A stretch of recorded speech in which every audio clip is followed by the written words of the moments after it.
Bonjour et bienvenue sur la chaîne Santé l'éveil pour une nouvelle vidéo. Je m'appelle Robin Priou, je suis praticien en naturopathie et en épikinéർgie à Guérande et aujourd'hui on va parler du jeûne. Le jeûne, c'est l'absence de nourriture, c'est quelque chose de naturel qu'on va faire en général toutes les nuits, sauf si on se lève pour manger. D'ailleurs, c'est pas pour rien qu'on appelle le repas du midi le déjeuner, ou même en anglais le breakfast. Ouais, j'ai un super accent anglais. Parce que c'est le moment où on vient rompre le jeûne, si bien sûr on n'a pas fait de petit déjeuner avant ça. Il y a une deuxième situation où tu vas être amené souvent à jeûner d'instinct, donc c'est un jeûne forcé du corps. Ça va être quand tu es malade. Bien sûr, ça dépend des gens. Il y en a qui sont tellement coupés de leur instinct qu'en fait, ils auront toujours faim. Mais si on prend l'exemple d'un enfant, en règle générale, lorsqu'il est malade, il a beaucoup moins d'appétit, voire il n'a pas faim du tout. Et donc, son corps lui demande de ne rien manger le temps de faire ce qu'il a à faire. C'est tout à fait normal. Le corps a envie, besoin de faire quelque chose, donc il prend toute l'énergie qu'il y a de disponible. D'ailleurs, on pense souvent que lorsqu'on est malade ou lorsqu'on jeûne, qu'on a moins d'énergie à cause du manque de nourriture. Mais c'est totalement l'inverse. En fait, il y a ce qu'on appelle une inversion énergétique. En temps normal, l'énergie va être tournée vers l'extérieur, donc vers l'essence, vers la digestion, vers la réflexion, vers l'activité physique, vers le travail, les relations, etc. Mais lorsqu'on cesse de s'alimenter, l'énergie va être tournée vers l'intérieur, donc vers les processus de réparation, de régénération, de nettoyage, de détoxination, d'élimination. En fait, on pourrait dire que jeûner, c'est se rendre malade à un moment choisi. On peut vivre des symptômes similaires à ce qu'on appelle des maladies, avec des douleurs, des courbatures, un rhume, de la toux, des vomissements, des nausées, des insomnies, des grosses fatigues, tout ça, et ça va, ça vient, surtout dans les premiers jours. Et encore une fois, c'est normal. C'est la conscience du corps qui prend les commandes et elle sait mieux que quiconque ce qu'elle a à faire et dans quel ordre elle doit le faire.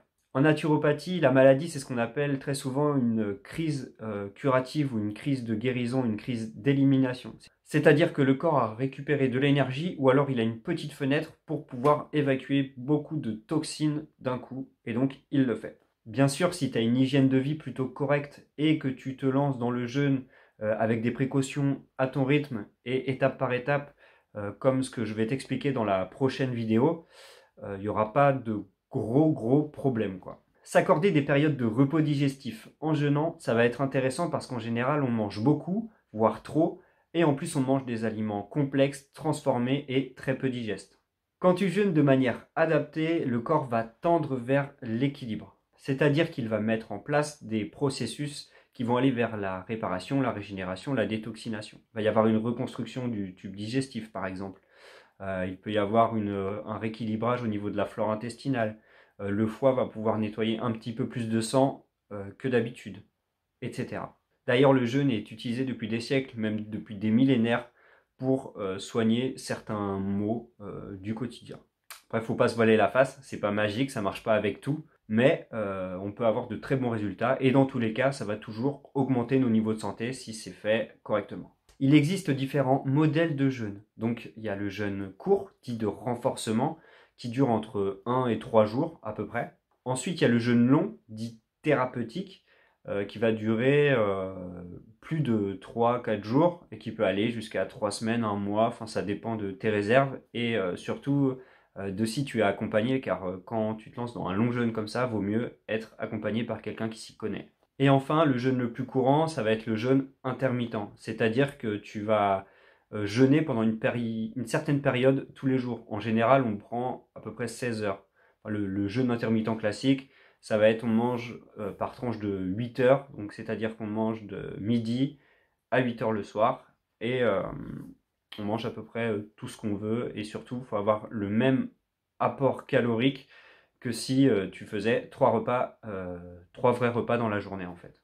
Pour débuter et y aller doucement, il y a ce qu'on appelle la monodiète qui s'apparente au jeûne. Cela consiste à manger uniquement un seul type d'aliment plutôt simple à digérer, donc très digeste, en général des fruits, pendant toute la période choisie. Donc dans les monodiètes les plus connues, les plus appréciées, il va y avoir la monodiète de banane, il va y avoir la cure de raisin, d'ailleurs j'ai fait une vidéo dessus, je t'invite à aller la voir, elle doit être ici. Ou alors si vraiment tu débutes, si tu veux vraiment y aller doucement et voir ce que ça peut faire, tu peux aller vers des céréales sans gluten comme le quinoa, comme le sarrasin, que tu peux même faire germer.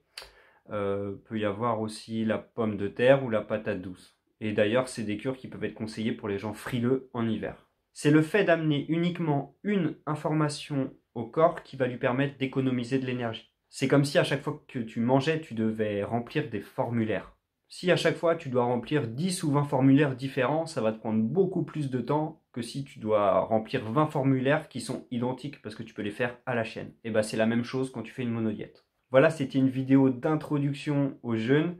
La semaine prochaine, on verra comment pratiquer le jeûne étape par étape et comment y aller sans se brusquer, toujours dans ce but d'atteindre de plus hauts niveaux de santé et de vitalité. N'hésite pas à mettre un pouce bleu, à t'abonner et à m'envoyer tes questions en commentaire si tu en as.